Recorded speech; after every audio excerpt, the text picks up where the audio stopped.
Hello everyone, welcome back to English Gurukul. In today's video, we are going to discuss a poem that is Dust of Snow. Dust of snow class 10th की pome number 1 है।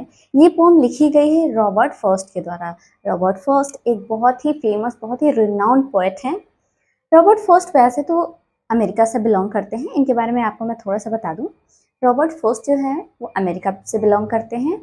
ये बहुत ही famous writer हैं, बहुत ही famous poet हैं, बहुत ही famous writer हैं, बहुत अच्छी अच्छी पोएट्री लिखते हैं। और साथ ही साथ इनके बारे में खासियत ये है कि इनकी जो पोएट्री होती है बहुत ही सिंपल लैंग्वेज में होती है, बहुत ही सिंपल लैंग्वेज में होती है। आप देख सकते हो यहाँ शायद ही कोई ऐसा वर्ड हो जिसकी मीनिंग आपको नहीं आती हो। तो इनकी जो पोएट्री है वो बहुत ही ज़्यादा सिंपल लैंग्वेज में लिखी जाती है, साथ ही साथ इसका बहुत डीप मीनिंग भी होता है। और मैं इनके बारे में आपको बताऊं तो जो रॉबर्ट फर्स्ट हैं ये पुलित्जर प्राइज़ के 4 टाइम्स विनर हैं। Means it's a rare achievement. बहुत कम लोगों को ये अचीवमेंट मिलती है कि पुलित्जर प्राइज़ जो कि इतना फेमस है, लिटरेचर के लिए दिया जाता है, इनको 4 टाइम्स मिल चुका है। It's a big achievement. Alright, then without further ado let's start our poem. Poem कुछ ऐसी है। The way a crow shook down on me, the dust of snow from a hemlock tree has given my heart a change of mood and saved some part of a day I had rued. Means, in this poem, poet want to say that he was in very bad mood on that day when he wrote the poem. उस दिन जब उन्होंने ये pome लिखी उनका mood सही नहीं था। वो बोल रहे हैं कि मैं रास्ते से जा रहा था, एक क्रो को मैंने देखा, वो एक पेड़ के ऊपर बैठा था। उसने पेड़ को शूक किया। सेक होता है, उसी की सेकंड फॉर्म होता है। पेड़ को शूक किया। ये शूक जो है, शेक एक वर्ड होता है, उसकी सेकंड फॉर्म है शूक। तो क्रो ने क्या किया, पेड़ को हिलाया, शूक किया। शूक डाउन ऑन मी, उसने मतलब कुछ हिलाया और मेरे ऊपर कुछ गिरा। उसने पेड़ को हिलाया और कुछ मेरे ऊपर गिरा। क्या गिरा? The dust of snow.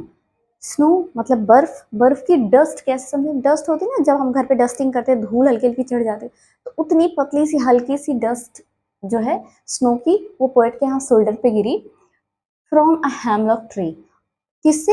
Hemlock tree से। मीन्स जो क्रो है वो हेमलॉक ट्री के ऊपर बैठा था और जब पोएट वहां से निकल रहे थे तो उस क्रो ने क्या किया, पेड़ को हिलाया और वो जो स्नो है वो डस्ट के फॉर्म में पोएट के जो शोल्डर्स पे आके गिरी।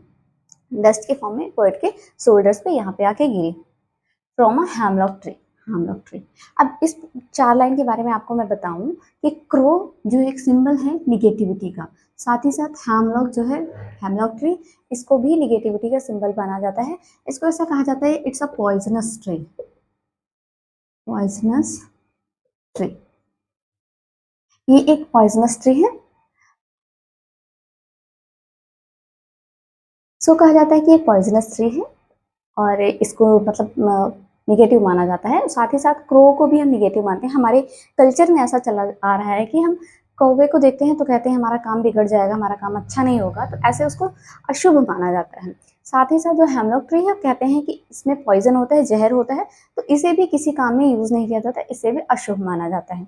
तो यहाँ पे पोइट ये भी बता रहे हैं कि ऐसा कुछ होता नहीं है, क्योंकि ये दोनों निगेटिविटी का सिंबल है और अभी आपको पता चलेगा इन्हीं दोनों की वजह से पोइट का जो नेगेटिव माइंड था ना, वो हील हो गया, हैप्पी हो गए वो। आगे देखते हैं। Has given my heart a change of mood. Means अब ऐसा जब हुआ पोइट के साथ तो उनका जो हार्ट है और उनका जो मूड है चेंज हो गए। क्यों, कैसे चेंज हो गए? एंड सेव सम पार्ट, और कुछ पार्ट बचा लिया। किसका? Of a day I had rued. पूरे दिन का जो जो दिन मैंने बर्बाद कर दिया था, उस दिन का कुछ पार्ट वो इन दोनों ने मिलके बचा लिया। कैसे बचा लिया? क्योंकि देखो क्या होता है, पोएट का मूड किसी बात को लेके खराब रहता है। पोएट रास्ते रास्ते जा रहे होते हैं तो वो देखते हैं कि एक ट्री है, हेमलॉक ट्री होता है वो। ट्री है, ट्री के ऊपर एक क्रो बैठा हुआ है और क्रो को देखते हैं तो क्या करता है क्रो, पेड़ की डाल जिस पे वो बैठा होता है उसको हिला देता है। जब वो हिलाता है तो उसकी वजह से थोड़ी जो बर्फ है, यानी कि स्नो जो है, उसकी हल्की सी डस्ट, मतलब बिल्कुल थोड़ा थोड़ा पार्टिकल पोएट के शोल्डर पे यहाँ पे गिरता है। तो पोएट उसको झाड़ तो देते हैं, बट जैसे ही वो उनके शोल्डर पे गिरता है ना, पोएट का जो है माइंड, जो खराब माइंड में थे ना, अभी तक निगेटिव माइंड चल रहा था उनका, वो चेंज होता है।